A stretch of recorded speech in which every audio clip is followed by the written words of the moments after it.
अस्सलाम वालेकुम। सबसे पहले हम आपको दिलचस्प मालूमात में खुश आमदीद कहते हैं।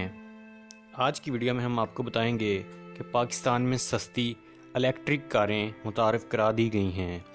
कीमत इतनी कि गाड़ियों के शौकीन अफराद ख़रीदने के लिए फ़ौरन तैयार हो गए।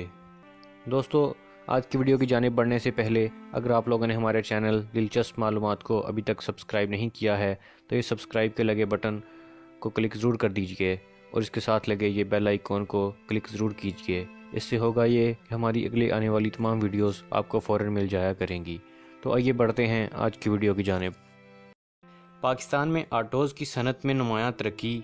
मार्केट में बड़े बैनुल अक़वामी ब्रांड्स की एंट्री से जदीद गाड़ियाँ मुतारफ़ करवाई जा रही हैं। ऑटो की सनत में सबसे ज़्यादा दिलचस्प चीज़ें अब बिजली से चलने वाली कारों का इजाफ़ा है।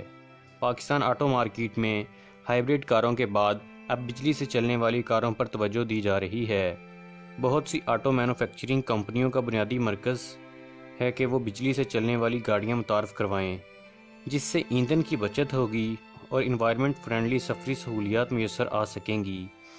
पाकिस्तान में कराची एक्सपो सेंटर में एक चीनी कंपनी की जानिब से 3 इकसाम की इलेक्ट्रिक गाड़ियां पेश की गई थी। अब पाकिस्तान में मोटरसाइकिल बनाने वाली कंपनी सुपर पावर ने 2 इलेक्ट्रिक कारें मुतारफ़ करवाई हैं। कराची एक्सपो सेंटर में पेश की गई ये गाड़ियां बिजली से चलती हैं।